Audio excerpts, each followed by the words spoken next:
I never thought family could cut deeper than any stranger.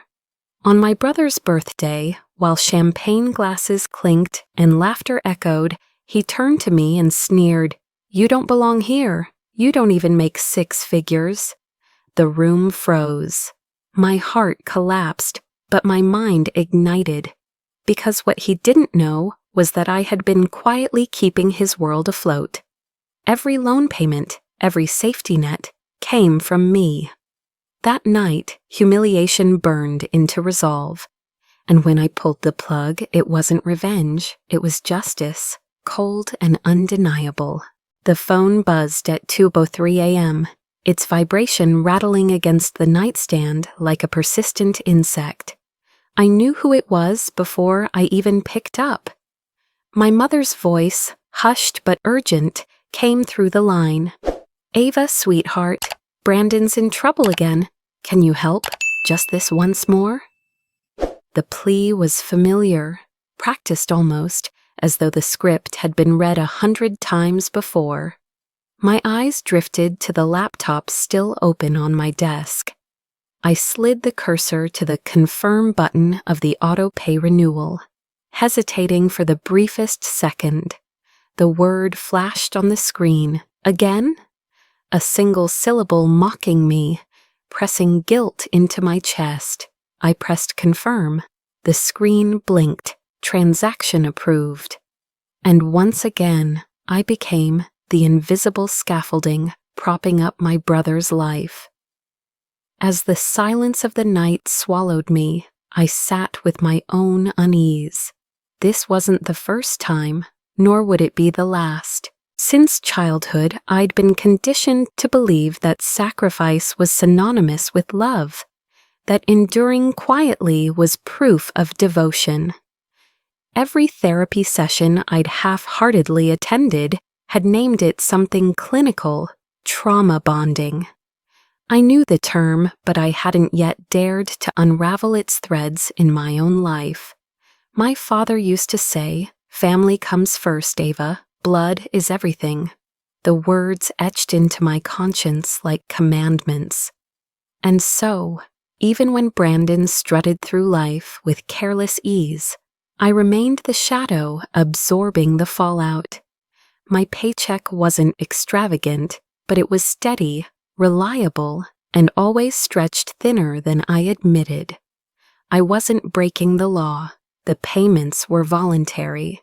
Every invoice, every digital receipt, every confirmation email, I archived them meticulously, as if some buried part of me knew one day I would need proof. The kettle whistled softly as I stood in my kitchen, pouring steaming water into a chipped mug. I scribbled numbers on a yellow notepad, income against outflow, debt against the modest savings I managed to squirrel away. I sipped the tea and stared at the sums that never quite balanced. For a moment, the world quieted. This was my pause, my fragile space of breath. The silence fractured with the ping of an email. My laptop lit up with a subject line that set my pulse racing. Beneficiary change noticed.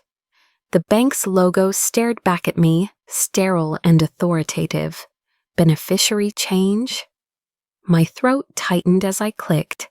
A faint suspicion lodged itself inside me.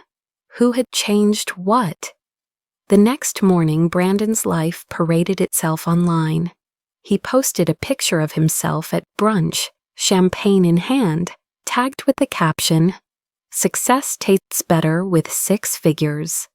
Dozens of likes, a string of comments praising his grind, his ambition. I scrolled past, bile rising. My mother had texted earlier that day, boasting to a neighbor about Brandon's business ventures. When she mentioned me, it was always softer, quieter. "Ava's a good girl. She helps when she can." The subtext clear. I was the support act, never the star. Later, Brandon called me directly. "Sis, I sent over a PDF, just a small update on the payments. Should be straightforward. Don't worry about the details." You wouldn't really understand the high-level stuff anyway. His laugh slithered through the line, casual, dismissive. When the file arrived, I opened it with the intention of scanning quickly, but my eyes froze on one line near the bottom. Payer alias, A. Mercer. My name stark against the page. My brother had accidentally exposed what he worked so hard to obscure.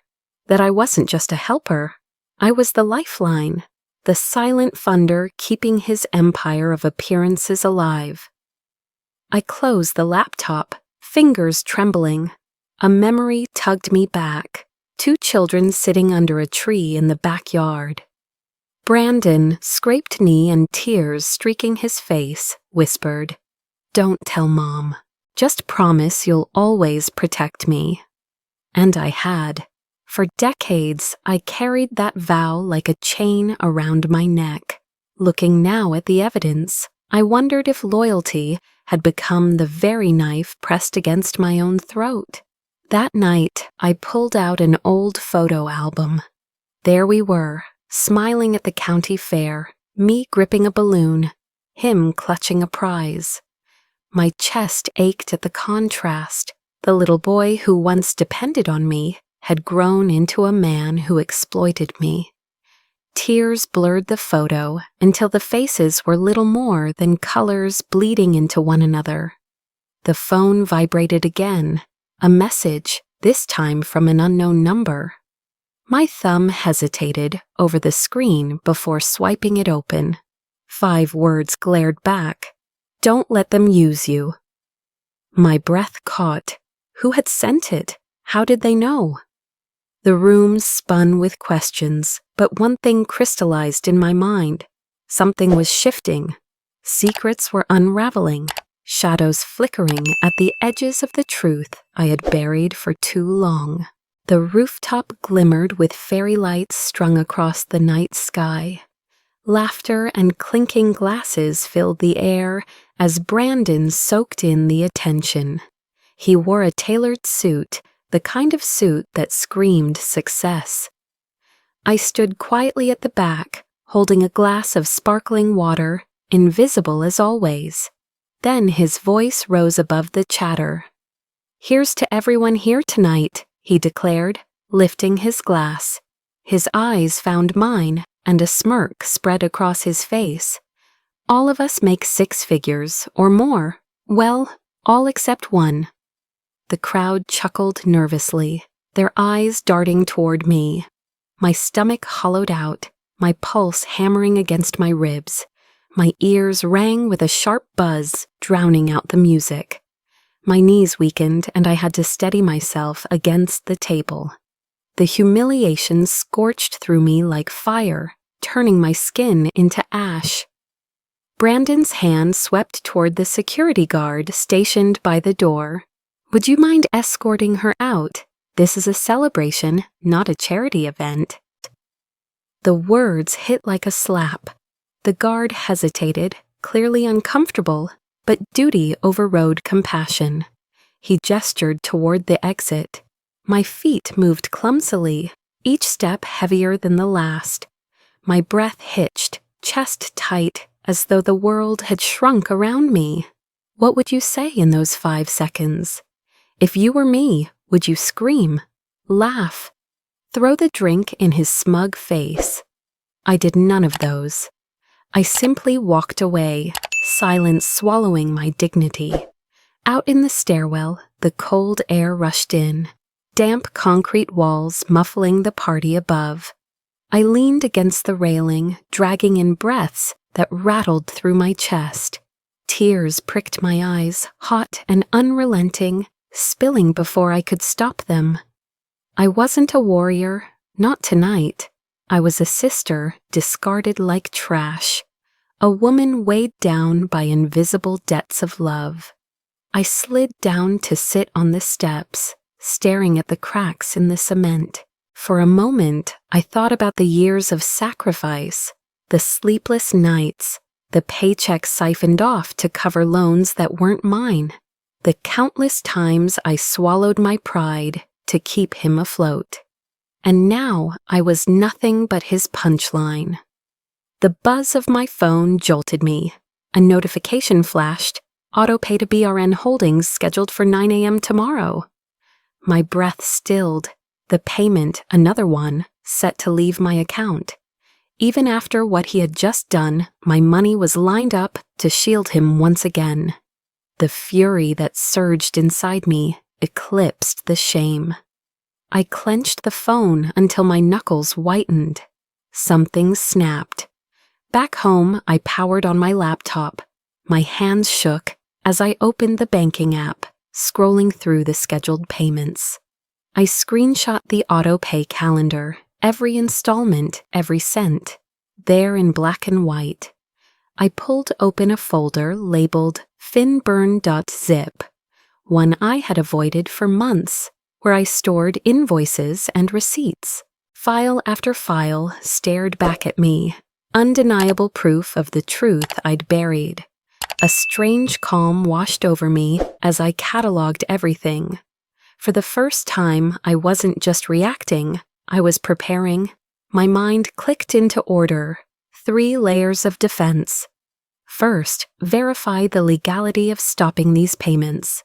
Second, ensure that Brandon's debt stayed his alone, without entangling me further. Third, when the moment was right, pull the plug entirely, no theatrics, just facts. But I knew I couldn't do it alone. I drafted an email to a financial advisor I'd once met through work, asking for a consultation. Then I texted an old college friend who now worked in IT.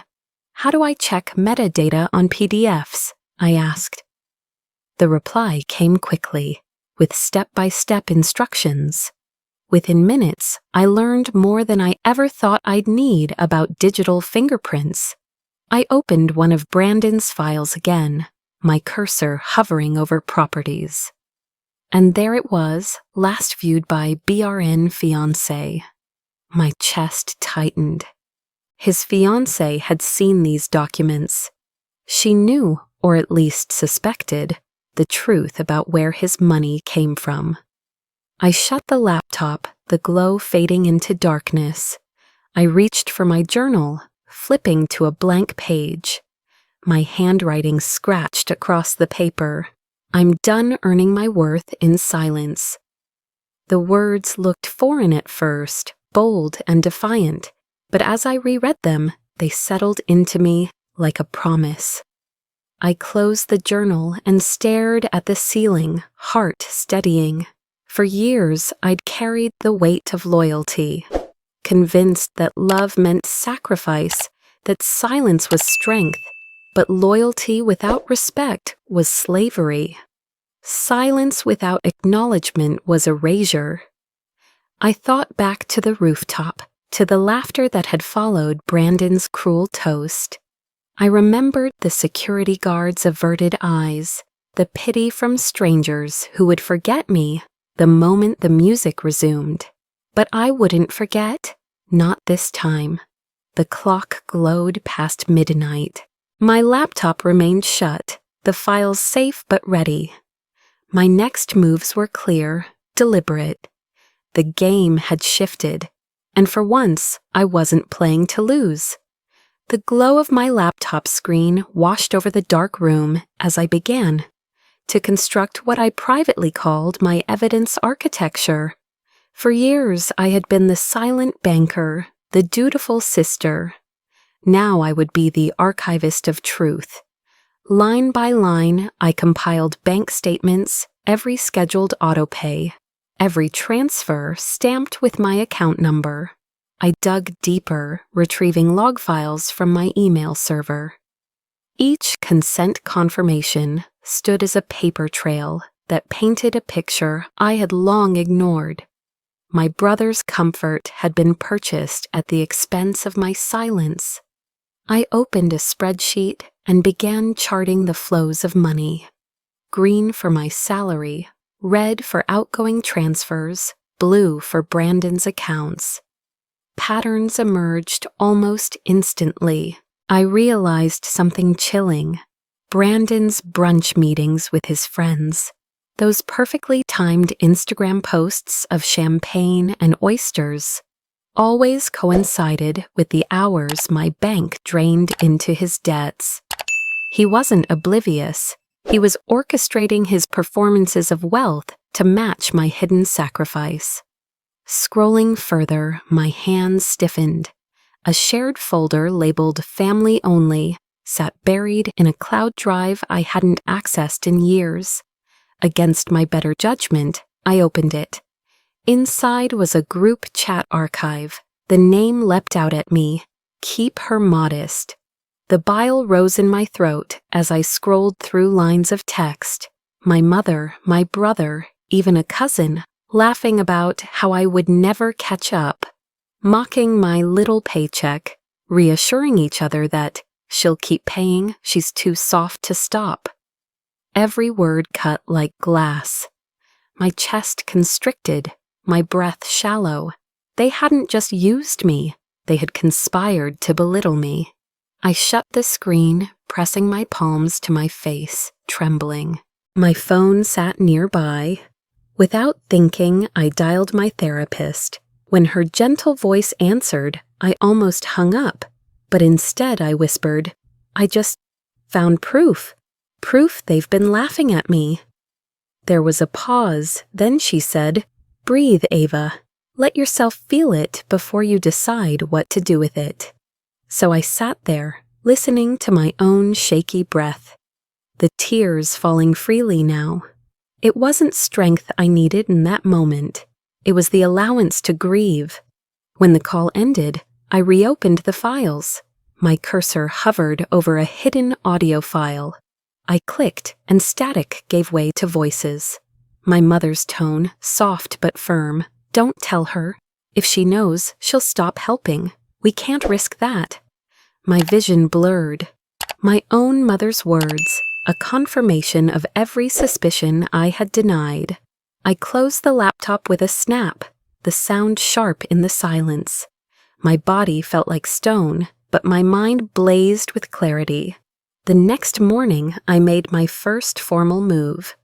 I scheduled an appointment with a lawyer. The consultation was brisk, professional. She examined my documents, nodded, and said the words that lifted a weight off my shoulders.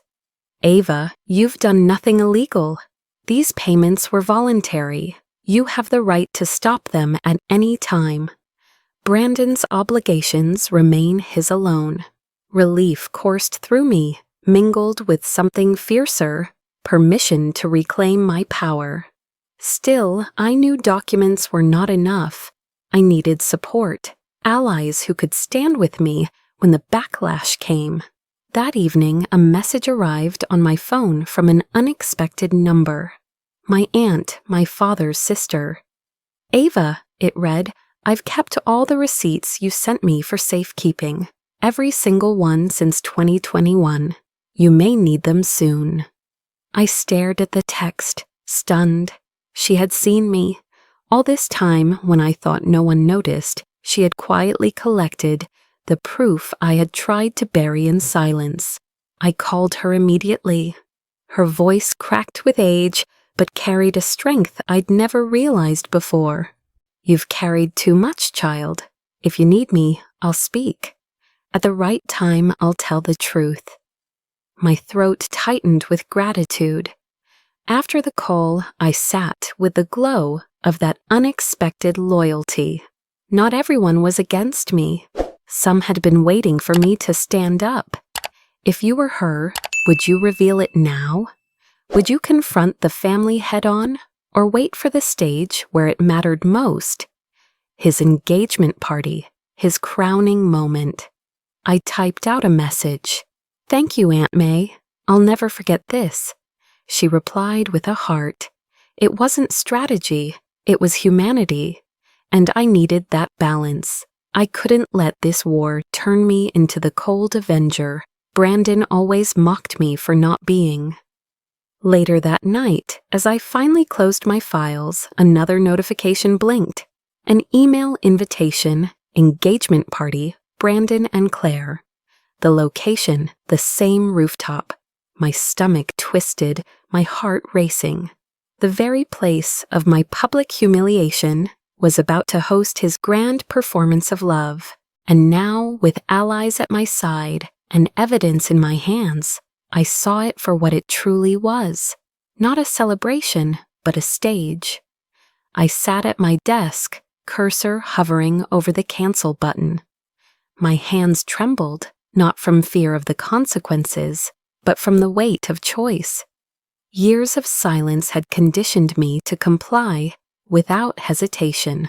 Tonight, I paused for 10 long seconds, the kind of pause that felt like standing on a cliff's edge. Then, with one deliberate click, I stopped the autopay. Immediately, I drafted a polite but firm message to the bank. Please confirm cancellation of voluntary payments from my account to BRN Holdings. I acknowledge Brandon Mercer remains solely responsible for his obligations. Signed, Ava Mercer.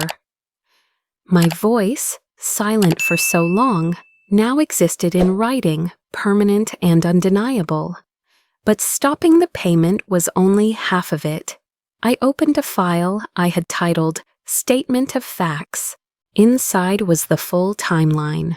Every autopay, every receipt, every mocking message from the Keep Her Modest chat. The audio of my mother's plea to keep me ignorant. This was my shield, my insurance. If Brandon tried to smear me, I could release the truth, not as gossip, but as evidence. As fate would have it, the timing was poetic. That very week, Claire, Brandon's fiancée, had insisted on proof of financial stability before signing the contract for their lavish venue. Brandon assured her it was a formality, flashing his rehearsed grin. He had no idea that the moment the autopay stopped, the cracks in his empire would surface. The day came. Morning sunlight filtered through my blinds, warm on my skin, but inside I was cold with anticipation. I checked my phone compulsively, waiting for the domino to tip. Then, at precisely 9:17 a.m., my screen lit up. A notification, incoming call, Bank of New York. Not for me, this one would be for him. Somewhere across the city, Brandon's phone buzzed with the words he dreaded. Payment unsuccessful. Darkness cut across my imagination like a closing curtain. The silence that followed was heavier than any confrontation.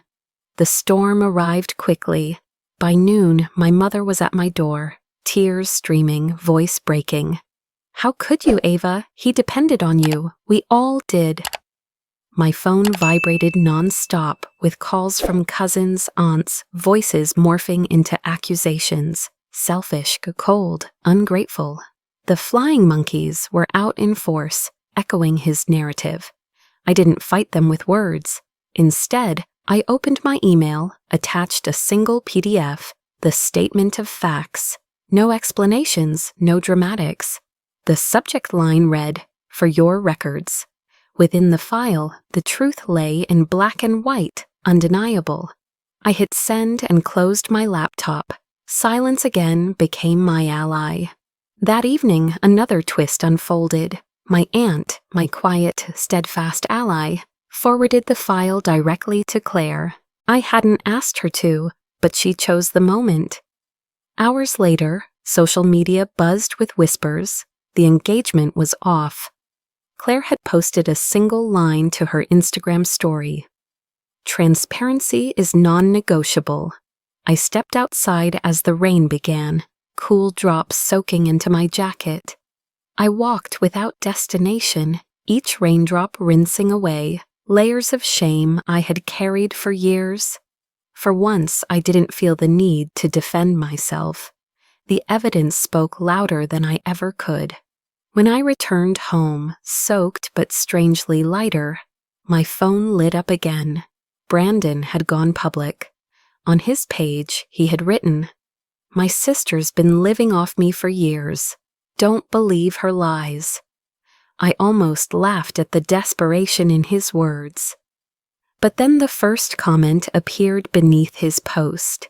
From an account with the bank's insignia, correction, all payments originated from Ms. Mercer's account. Documentation available upon request. The screen glowed in the darkness, each pixel a nail in the coffin of his deception. And I knew as I set my phone down and exhaled that the tide had turned. The fallout came swiftly, like a storm breaking after weeks of heavy clouds. Brandon's missed payment triggered late fees and penalty charges. His carefully constructed facade of financial strength began to crumble in plain sight. The venue sent him a curt notice. His deposit was forfeited, his booking canceled until proof of funds could be reestablished. Friends who once flocked to his rooftop parties began drifting away, whispers of liar and poser trailing behind him like smoke. I hadn't raised my voice. I hadn't lashed out. I had simply stepped aside and let truth do what it always does when left unchecked. It illuminated every shadow he had tried to hide behind. Justice, in its purest form, didn't need my anger. It only needed patience. Still, victory was not sweet. Alone in my apartment one night, I wept. I wept not for him, but for the idea of family I had carried like a fragile glass sculpture my whole life. I had believed we were bound by love, by loyalty. Now I saw the cracks had always been there, painted over with tradition and denial. That sculpture was gone, shattered into shards too sharp to piece back together. For once, I let myself mourn the brother I thought I had. Mourn the mother who had chosen silence and manipulation over honesty. Mourn the countless versions of myself who had bent under the weight of expectations, never asking why the burden was always mine. My phone buzzed, breaking the quiet. A message from my mother. "Stop now. Your aunt has already told her everything." Her words froze me. Everything. My hands tightened around the phone. What else had been hidden from me all these years? The answer came a week later. My aunt arrived at my apartment, a weathered envelope in her hand. She placed it on the table between us with a solemn look. "This," she said softly, "is your grandfather's will, the original one, before Brandon convinced your mother to rewrite it." I pulled the pages out carefully. My name was there, alongside a modest inheritance, small but a recognition of my place in the family. The current version, the one Brandon had paraded years ago, had erased me entirely. My chest tightened as I realized just how deep the betrayal ran.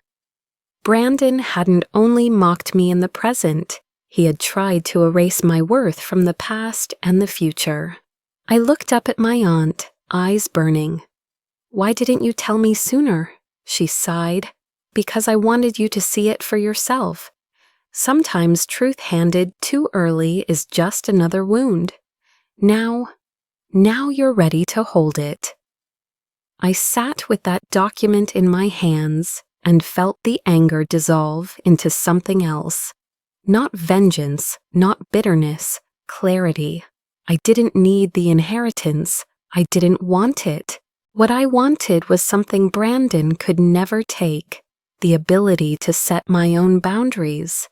That night, I drafted what I later called my boundary letter. It wasn't poetic or cruel. It was firm. I stated plainly that I would no longer provide financial assistance to any family member. My relationship with them would exist only within the realm of respectful conversation. No more requests at 2 a.m., no more hidden autopays, no more silent sacrifices.